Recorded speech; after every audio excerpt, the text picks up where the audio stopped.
जब आप ये कहते हैं कि हम तैयार हैं अरविंद जी, इसका मतलब number of beds, number of hospitals, number of health staff, number of preparations आपने जो की हैं उसके हिसाब से है, या फिर ये चीज भी आप ध्यान में रखते हैं जो बातें आपने 3-4 बार दोहराई हैं कि कोरोना के साथ जीने की आदत डालनी पड़ेगी और इसको ध्यान में रखते हुए अब हम दरवाजे खोलेंगे, 4 मई के बाद लोगों की जिंदगी को वापस पटरी पर लाने की दिशा में कदम आगे बढ़ा देंगे?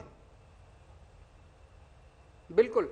तो जब मैं ये कह रहा हूं हमने पूरे तैयारी की है, जैसे कि 4000 केसेस हो गए, 4000 केसेस में किस किस हॉस्पिटल को टेक ओवर करना है, 10,000 केस जब हो जाएंगे तो हमें इस हॉस्पिटल को टेक ओवर करना है, 15,000 केसेस हो जाएंगे तो हमें क्या करना है, वो पूरी बहुत ज़्यादा डिटेल्ड प्लानिंग है। इस होटल को टेक ओवर करेंगे, इस धर्मशाला को टेक ओवर करेंगे, ये सारी कितने बेड्स की जरूरत पड़ेगी, कितने आईसीयूज की जरूरत पड़ेगी, कितने वेंटिलेटर्स की जरूरत पड़ेगी, वो सारी बहुत डिटेल्ड प्लानिंग हमारी है।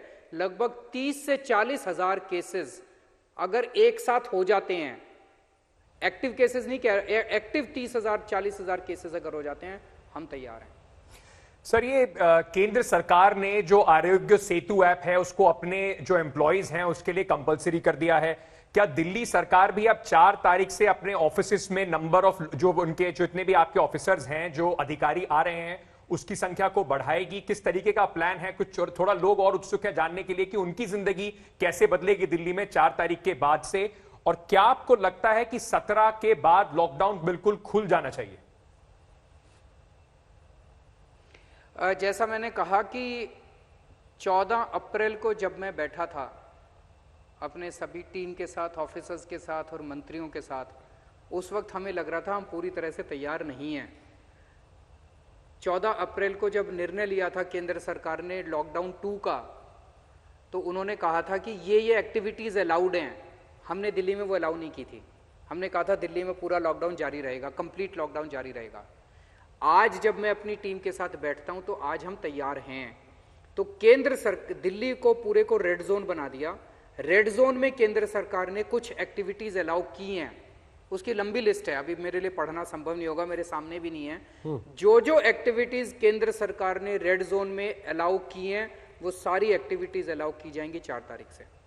सब कुछ अलाउ किया जाएगा जो जो परमिसिबल है केंद्र सरकार के उसमें। और 17 के बाद आपको लगता है लॉकडाउन को दोबारा बढ़ाने की स्थिति है, या आप चाहेंगे कि दिल्ली अब 17 तारीख के बाद से कम निकले 17 के पहले ही मैं 17 के पहले ही निवेदन कर रहा हूं केंद्र सरकार से कि पूरी दिल्ली को करने की बजाय अगर केवल कंटेनमेंट जोन्स को रेड डिक्लेयर करके बाकी दिल्ली को लिमिटेड खोल दो। चलो, इंडस्ट्रियल एक्टिविटी अलाउ कर दो, मार्केट्स खोल दो, मार्केट्स में ऑड इवन कर दो शॉप्स को कि ऑड इवन बेसिस पे खुलेंगी, मार्केट्स खोल दो, थोड़ा बहुत पब्लिक ट्रांसपोर्ट खोल दो, ये अगर खुल जाएगा, और कंस्ट्रक्शन एक्टिविटी अलाउ कर दो, लेकिन तो लोगों को नौकरियां मिलनी चालू हो जाएंगी, लोगों की जो तकलीफ है वो दूर हो जाएगी। आपने आजादपुर मंडी खोली सर, उसका नतीजा देखा आपने, आप खुद ही परेशान हैं अब उस चीज को लेके, और आपका पड़ोसी राज्य भी अब ये कहने लगा कि साहब आपने आजादपुर खोला तो देखो हमारे यहाँ भी 28 केस एक दिन में आके खड़े हो गए।